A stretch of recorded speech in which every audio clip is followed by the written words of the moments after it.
87 car coming in. They just missed out at all. Oh, I see you checking out my new suit.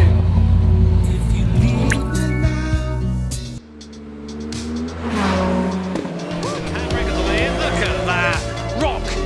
Oh my god. Hi guys, we're back at Snetterton. Do you remember how this looked last year? Because I bloody remember. Better off in a fucking boat last year, but today is our first race of the weekend. It is the sunniest I've ever seen for a Praga race, which is amazing. Looking forward to today. Qualifying is in like half an hour, so it's going to be a fairly short intro, this one. But sort of TLDR from testing, car's fast, feeling confident. I think we've got a nice chance here this weekend to pick up some good positions. So we're currently second in the championship, not by a lot either, so our main goal really is to finish. If we finish well, that's a bonus. So in the last video, of course, we were at Alton Park, and you might remember me saying I felt that we were quite slow in the car, and we didn't really know why. Gordy was slow too. It turns out we actually had a broken turbo for Alton Park, which was costing us about, well, anywhere up to about 50 horsepower. So to come away from second with that is actually pretty damn good. So I feel a little bit better about Alton now, whereas before I was quite like, oh, we were so slow. But actually, just down on power. None of that this weekend though. Turbo's all fixed. Let's put it strong. Because I think you do better when you say that. Yeah. Okay. You can just get out and focus on driving. I have noticed something though. What? They're still working on the car. Yeah. So apparently we had a water leak earlier. Qualifying's not very long and they're still working on the car. So I'm really hoping we can actually get out in time.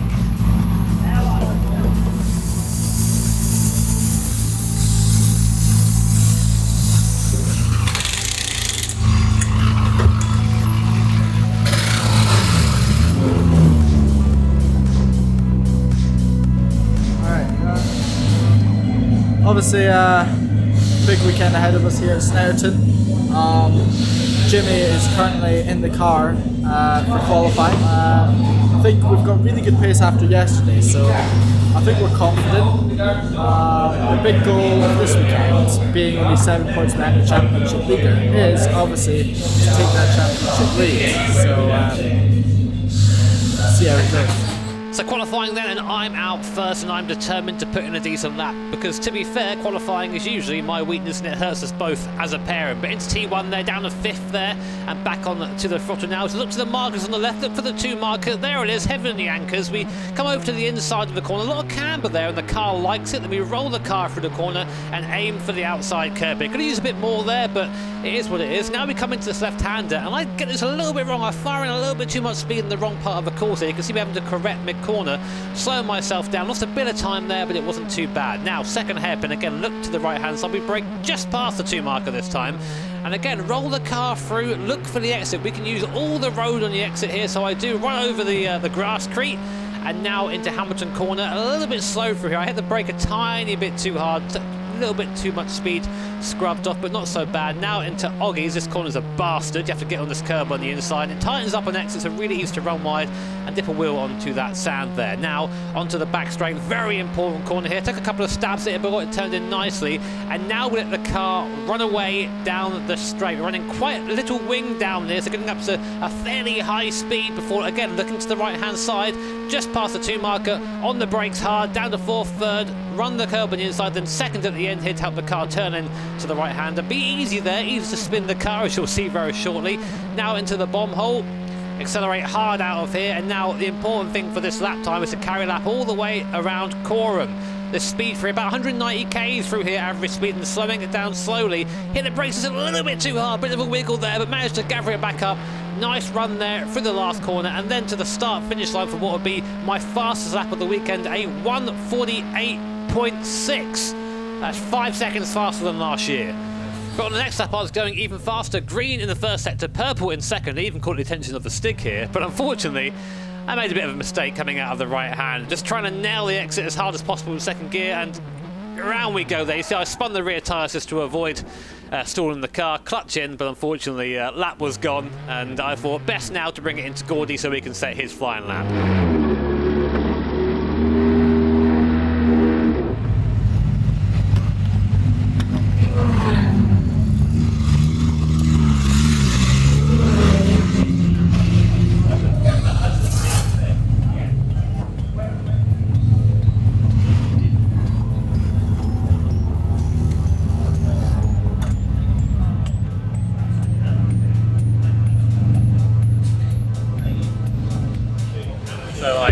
Gordy there when I think about a second and a half faster than anyone else. And I think I was like about 2 tenths of being fast as Sam. I spun it like a prat. I was up on everyone. I spun it. Had a pub middle sector and a green first sector. And so basically, yeah, we poled by quite a bit. It's our first pole position. Yeah, mate. Time attack paid off. Qualify now. Oh shit. Get one of both of you. Well Fucking done, bones. mate, aren't you? Well done. Nice job. Nice lap time. Appreciate it, man.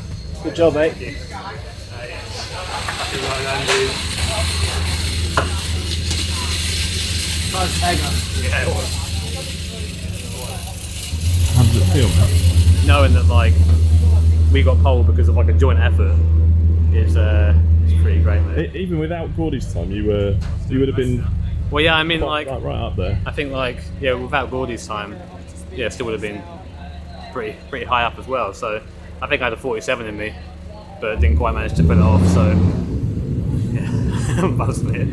You never know where you are until you come in, really. So yeah, cool. So sitting in the back of the park garage right now, and we still don't know if we've got pole position. The reason being is they found that we were over boosting, which is down to like a cracked pipe basically on the car. The racer in me thinks that's like a fairly like open and shut thing. We just get excluded from qualifying. I really hope not. Would love to sort of claim the first pole properly, but we're still waiting for a decision now. It's been about half an hour, 45 minutes, so we'll see. But main concern really is for the race. What happens in the race? Same thing. We'll see. Yeah, so frustratingly, what we feared actually happened. We did get DQ from qualifying, which is so upset. I was so buzzed, and now like it's gone whoop. But it could have been worse. It could have been they found this after the race, and we did all that, and that was that. So trying just to reset now. We're starting last, but we have good pace. I think even with the power difference that this will change or whatever, we'll still be really damn quick, and hopefully whatever hose popped off during qualifying doesn't do so in the race. That's all we can really hope for now, but yeah, reset. So yeah, the guy giving orders down there, that's Gav. He's our number one, and he's really good guy to have in the situation. Just tell him the problem, he'll fix it, and that's what's going on right now. So the race, we've got about 40 minutes or so before the car's got to be down there. So I think it'll be doable. We'll be there for the race. But yeah, it's always a little bit concerning whether else's car is fine and it's being worked on. I'll put it up and get a trolley.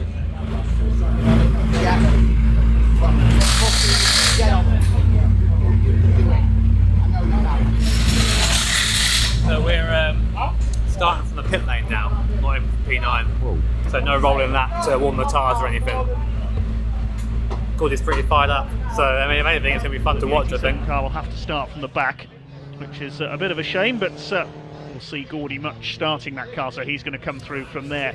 Right, so Gordy is in the pit lane, so we thought we would actually be starting from the back of the grid. No, we start from pit lane, which is bad for 2 reasons. One, we're right at the back, obviously, and 2, Gordy doesn't get a green flag lap, which means he doesn't get to warm the tyres. He's got to go out and just on cold tyres and try and hunt them down. So, yeah, from up here to about as low as we can be at the moment, but all we can really do now is just go and drive hard. We know we're quick in the car, so we really just hope we can put the laps in and make up the places. But anyway, I think we're about to go green.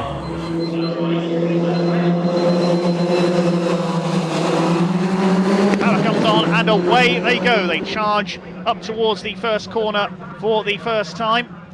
Whilst the rest of the field made their way down towards T2, Gordy left the pit lane and set off on a charge. He had an absolutely mammoth task ahead of him. Make up as much time as possible before handing the car over to me. But hey, this is Gordy we're talking about.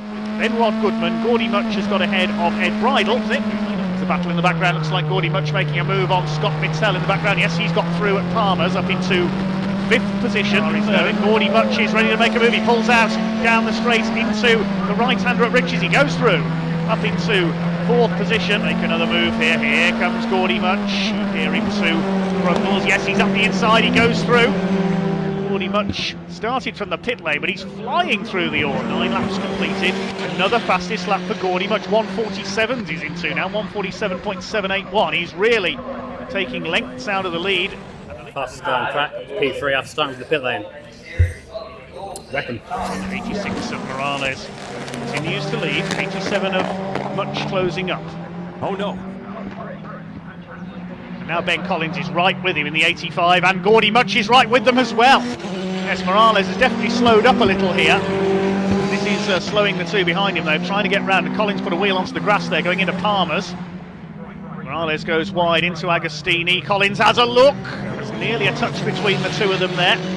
David Morales can't get that door closed. He really needs to come into the pits, defend and attack at the same time here. He goes for the inside at Murray's. Morales is going to try and give him room there. Here comes the 87 around the outside, and I think the 86 has come in. Yes, it has.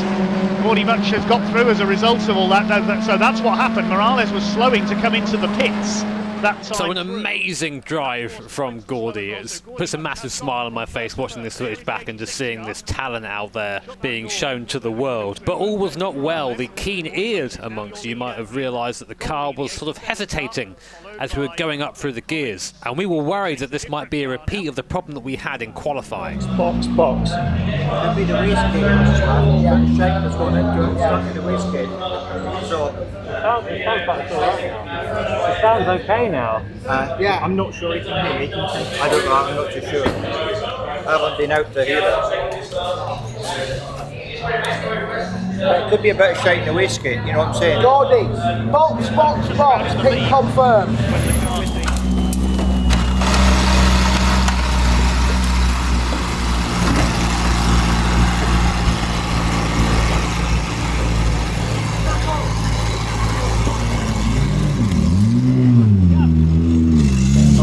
Yeah, that was me. I was 5% less on the throttle to clear it.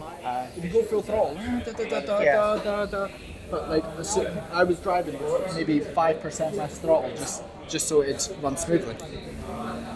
That was me doing that. That wasn't the car. That was me. Well done, mate. Good job. Cheers. Does he know map 2? Yes, he's got on map 2. They were looking maybe for a boost leak or something with the wastegate, just because that's what we had in qualifying, is that we had an issue with the vacuum hose on the wastegate, so we were over boosting, so that was the disqualification. So we're just checking his lap times. So we were checking for a similar fault. It's not there. Seems to have cleared. Jimmy and Gordy know how to manage it. They've told Jimmy what he needs to do. And his sectors are looking pretty good. So we're P1 from Jay Morton.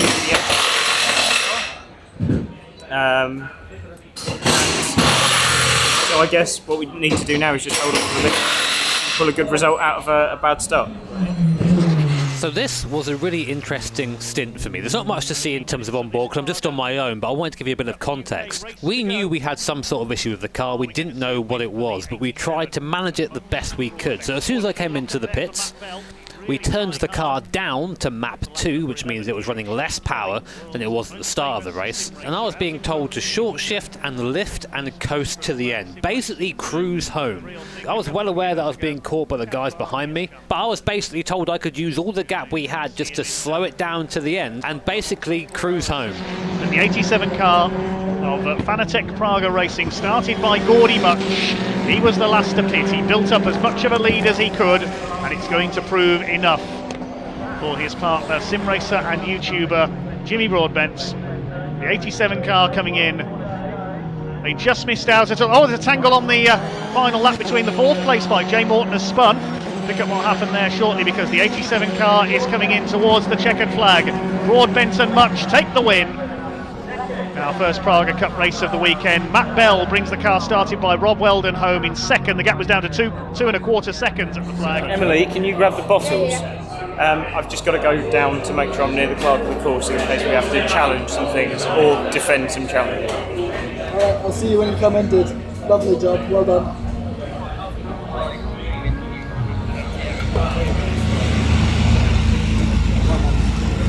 What do you think? See. Are you a fan of all amps, or would you like to see it mixed up a little bit? No, I think there's a really the race win in the 4th round of the Praga Cup, despite starting from the 5th lane, with for Praga team Fanatec, driven by Gordy March and Jimmy Broadbent. First win of the season for Gordy and from Jimmy, with a great drive there from the pair of them. Right, drive, lads. Great guys, well done. I'm on the booth. So this is like probably the worst feeling I've had so far at Praga. You might remember we were excluded from qualifying, and that problem, although we thought we fixed it, actually persisted into the race. We turned our boost down, we lifted and coasted, which is why I was so slow at the end. I was trying to really just like not use the car, really, show that we weren't gaining any advantage, because we weren't. But it's a technical reg, so either it is or isn't. So just looking at it now, it's been about 50 minutes since the race ended, and we haven't really celebrated yet, because we don't really know if we've won. This is painful, like putting all that effort and have a car that we set up really well, and then have it taken away would be pretty grim. But it's not happened yet, so still a little bit of hope there, but our car still isn't back, so I don't know. So we're still no nearer to really knowing what's gone on.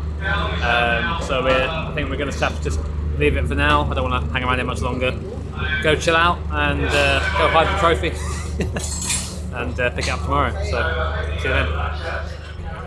No, that's absolutely fine. So we have here exclusive footage of the new Team 87 merch. Oh, good.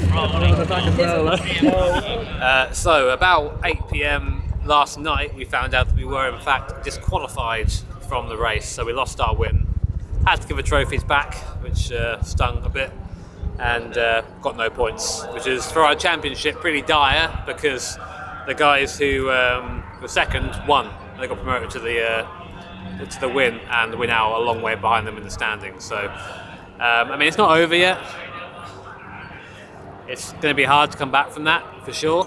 But we've got qualifying coming up now. Car has been worked on overnight. Everything that could be illegal, even possibly, has been replaced. And yeah, hoping that it's now all going to be working okay. For those of you who are technically minded, want to know what was wrong, basically the wastegate, there was like a shaft in the wastegate where it sort of moves up and down, was scored slightly, and it was catching. It was and getting stuck open. So we'd at times overboost. We were told we didn't actually gain any advantage from it, but rules are rules, and we were overboost, so we got excluded. But yeah, new day, resetting. Hopefully we can do it again. We were solid straight, mate. Yeah. It's the way it's been for yesterday right now. What's the latest, Jimmy? Currently sitting on pole again for this, so race 2, which is nice. Not quite as quick as yesterday because we were on old tyres, so we're all about a second and a bit slower than we were yesterday, maybe a bit more. But yeah, so far pole, 6 tenths on the average, which means that the pros got to go a second and a half faster to make that up. Looking good, but still 4 minutes left. 2. Yeah. Right, the next nearest is a 48 flat. At no point through this weekend did Gordy much ask. At no point. Just didn't care, never asked. Just proves our point. We've been the fastest guys all weekend. Or as Jimmy said, at no point did you fucking ask. So yeah, first pole, qualifying 6 this time. Nothing wrong with the car at all, which is great. Bit of a better mood than I was this morning. So yeah, I guess now I'll have a chat with Gordy, try and work out what our strategy is, and then get ready for the race. This morning, it is the number 87 car that qualified fastest. It is the amateur drivers who start the race today. So yes, Jimmy Broadbent is on pole. He starts the car. Repeated problems yesterday with the turbo overboosting due to a loose pipe. The car took the win, but sadly was disqualified. We also saw the second place car, which was the number 4 of Rob Weldon and Matt Bell, disqualified because of failing a ride height. So our first time leading a race from the start. Here we are then across the line, and immediately the number 4 car pulls away before I start accelerating, and I think in my eyes that's a jump start, but ahead they go.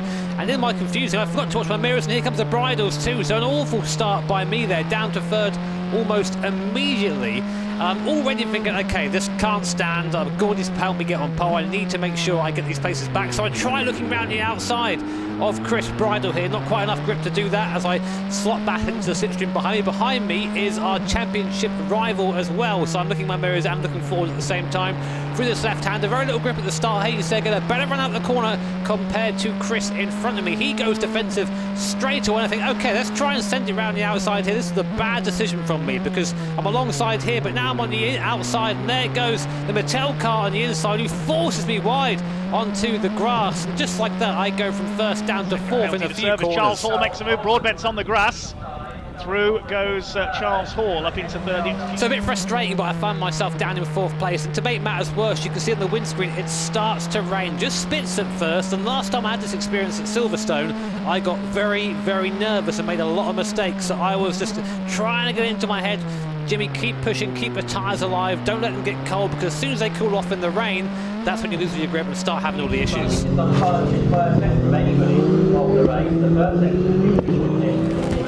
But the grip was falling away quickly. You can see just how much rain is coming down now. It is starting to affect the performance of the car somewhat. Any water on these slick tyres and they become almost like ice. You can see coming around Coram very tentatively, and then into the left-hander, and they just don't quite get the car stopped there. Just a little bit of water on the circuit, but and although the rain wasn't quite enough for wet tyres, it was enough to slow the car down considerably. Though we were still putting away from every car behind us, Chris and I were dropping away from the lead too. Yes, it won't be long now, I don't think, before the pro drivers begin to take over, because the pit window has just opened. They have about 15 minutes to make their stops. Kelly starting to catch Gore now, and Broadbent is in. Jimmy Broadbent has pitted.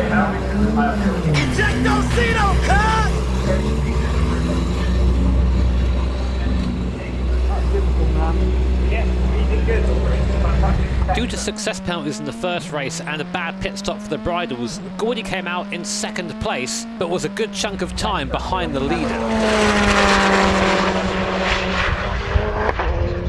That car is now showing in second place on the time screens, and Gordy Much has immediately done the fastest lap of the race, 149.775. So pretty eventful first stint there.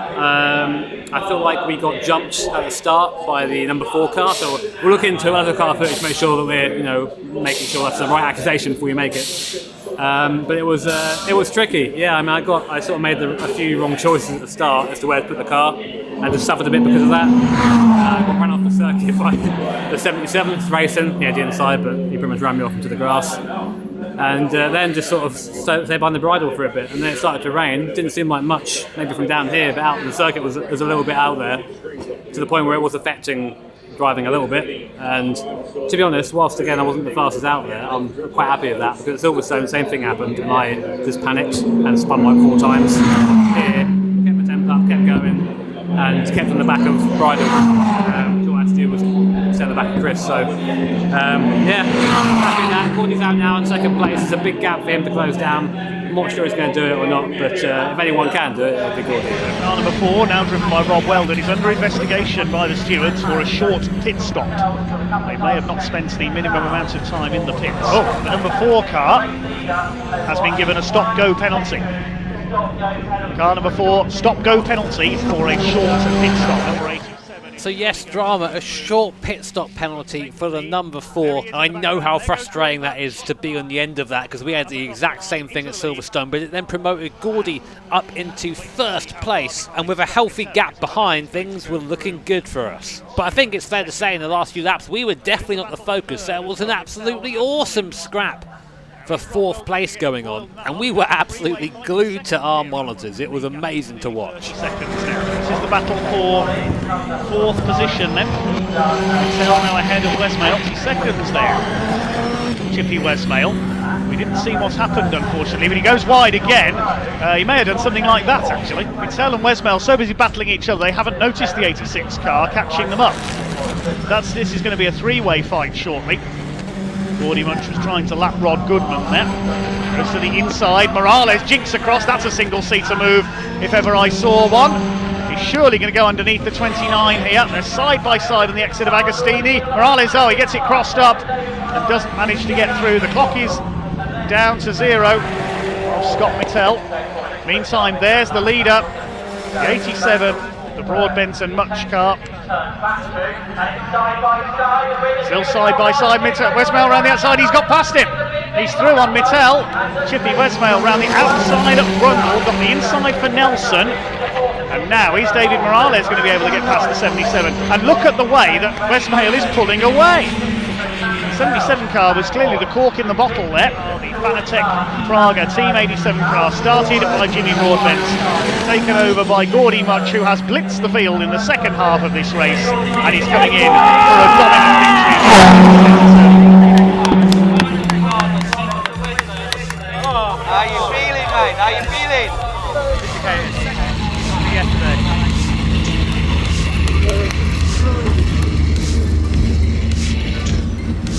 Pretty much, ladies and gentlemen. About 15 minutes in, I realised that was there at the right hand side. I don't know if you saw me, but You gave it a little wave. Yeah, that was great. This weekend for this month's gigs.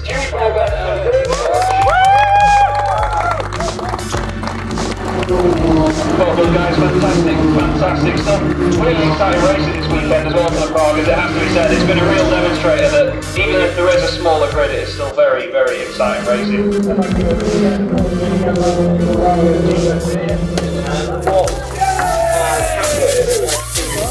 Yeah, for class leader, that's what the door. Meanwhile, that's right. Don't away, good forward, getting away. Pull it away from what it now